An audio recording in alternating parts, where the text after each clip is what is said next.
सादर जय श्री राम। आज हम सभी लोग राहु और केतु के बारे में जानेंगे। जो राहु और केतु राशि परिवर्तन कर लिए हैं। राहु मीन राशि से कुंभ राशि में प्रवेश कर रहे हैं, केतु कन्या राशि से सिंह राशि में प्रवेश कर रहे हैं। इनके बारे में आज हम लोग जानेंगे किन राशियों पर और लग्नों पर राहु और केतु का क्या प्रभाव पड़ेगा। सबसे पहले हम जानते हैं राहु को पापक ग्रह की श्रेणी में रखा गया है और वहीं केतु को पुण्य शुभक ग्रह की श्रेणी में रखा गया है। केतु मोक्ष को दिलाने वाला है और केतु भगवान के प्रति आस्था लगाने वाला है और राहु भगवान के प्रति आस्था को तोड़ने वाला है। आज हम लोग जानते हैं, सबसे पहले हम जानेंगे मेष, वृष, मिथुन, कर्क राशि और लग्न के बारे में। राहु और केतु के परिवर्तन से इन राशियों और लग्नों पर क्या प्रभाव पड़ रहा है। मेष लग्न और राशि के जातकों पर जो ये राहु और केतु परिवर्तन कर रहे हैं, सबसे पहले उनके स्वास्थ्य में समस्या उत्पन्न होगी।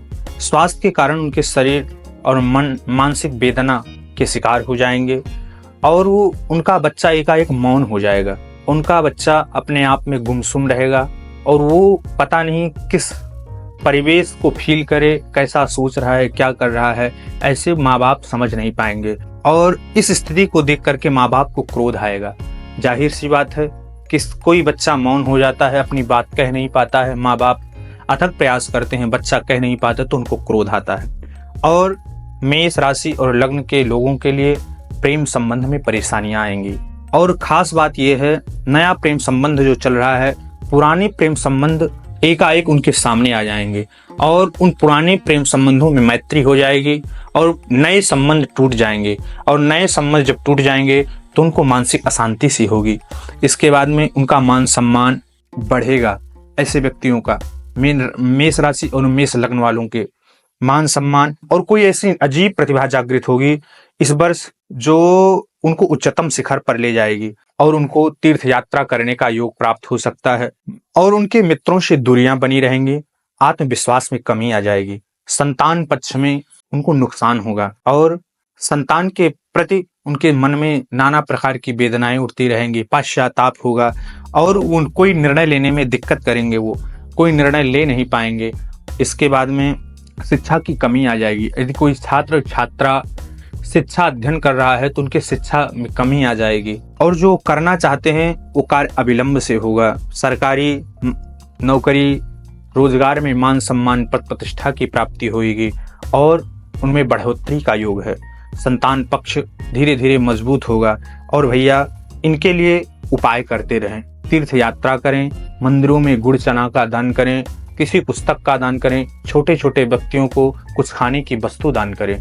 अब हम जानेंगे वृष राशि और वृष लग्नों पर क्या प्रभाव पड़ेगा। वृष लग्न वालों के लिए राहु केतु गृह में कलह उत्पन्न कराएंगे और गृह में जब कलह होगा भाइयों से विवाद हो जाएगा, माता का स्वास्थ्य अच्छा नहीं रहेगा, माँ से उनका स्नेह कम हो जाएगा, माँ के प्रति उनके मन में कुंठित मानसिकता जागृत हो सकती है। बंटवारा की भी संभावना खड़ी हो सकती है घर में। यदि बंटवारा हो जाएगा तब भी मन अशांत रहेगा, माँ का स्वास्थ्य अच्छा नहीं रहेगा, स्वास्थ्य में समस्या आ जाएगी, पुराने रिश्तों से इनको मदद मिलेगी। ऐसे वृष लग्न और वृष राशि वालों के लिए पुराने रिश्तों से इनको मदद मिलेगी। भवन अलग बनाने का योग मिल रहा है, ये परिवार से अलग होकर के भवन सुंदर सा निर्माण कराएंगे। वाहन संपत्ति भूमि इत्यादि की प्राप्ति होगी। इसके बाद में कागजी कार्यों में उलझन हो जाएगी। जैसे कोई भवन प्रॉपर्टी इत्यादि जमीन लिखा रहे हैं तो उनके कागजों को अच्छी तरह से पढ़ लें, नहीं तो उनको उलझन बाद में समस्या उत्पन्न हो जाएगी, रिश्तों में अनबन हो जाएगी। जैसे नए रिश्ते हैं, यदि उनसे आप क्रय विक्रय विनिमय कर रहे हैं तो उन रिश्तों में अनबन हो जाएगी और ऐसे अनबन के चलते हुए माता का भी पक्ष कमजोर हो जाएगा, आपके भाइयों से भी उलझन हो सकती है। और यदि आप नौकरी कर रहे हैं, कहीं व्यापार कर रहे हैं तो आपकी कुंडली में स्थानांतरण का योग है, आपको जगह परिवर्तन भी करना पड़ेगा। पैतृक संपत्ति में लाभ होगा। जैसे पैतृक संपत्ति का कोई बंटवारा चल रहा है, बंटवारा नहीं हो पाया है तो उसमें बंटवारा हो जाएगा, आपको पैतृक संपत्ति से लाभ मिलेगा। इसके बाद में मानसिक तनाव आपके मन को व्यथित करता रहेगा। आपको फेफड़े समस्या और सीने से संबंधित बीपी से संबंधित आपको रोग हो सकता है। ये कोई आम बात नहीं है, इस पर ध्यान देने की बात है। गृह कलेश से आपका मन अशांत रहेगा और इन सब से बचने के लिए माँ की चरणों की सेवा करते रहें। किसी मंदिर में तुलसी के 108 पत्ते दान कर दें, तुलसी की माला भगवान की प्रतिमा को अर्पित करें और सूर्य नारायण को नमस्कार करें। इसके आगे हम जानते हैं मिथुन राशि के बारे में।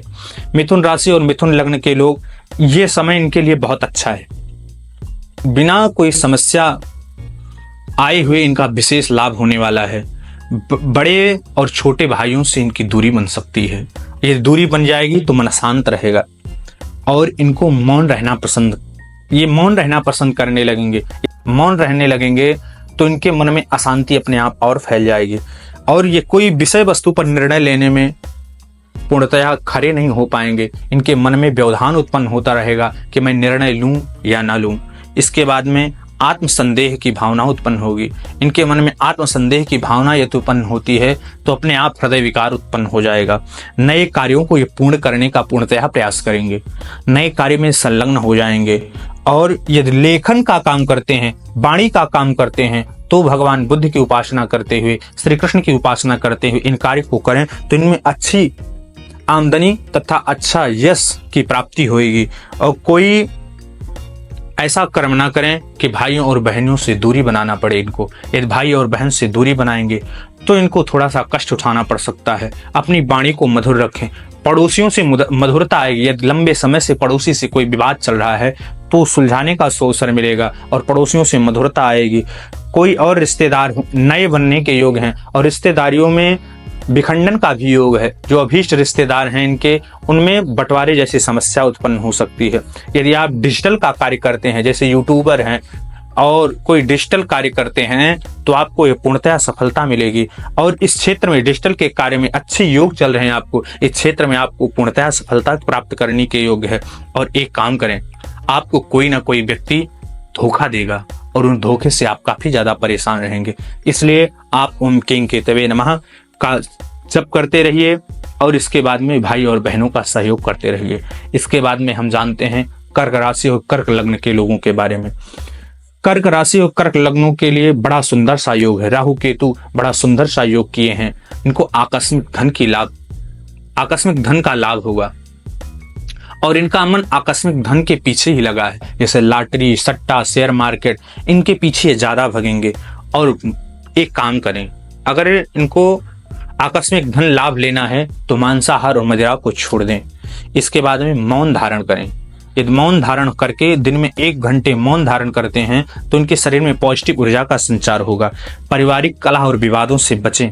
वाणी पर अपन नियंत्रण रखें, नहीं तो भाई से, पिता से अनबन हो सकती है और भाई और पिता से अनबन हो सकती है तो इनको घर भी छोड़ना पड़ सकता है।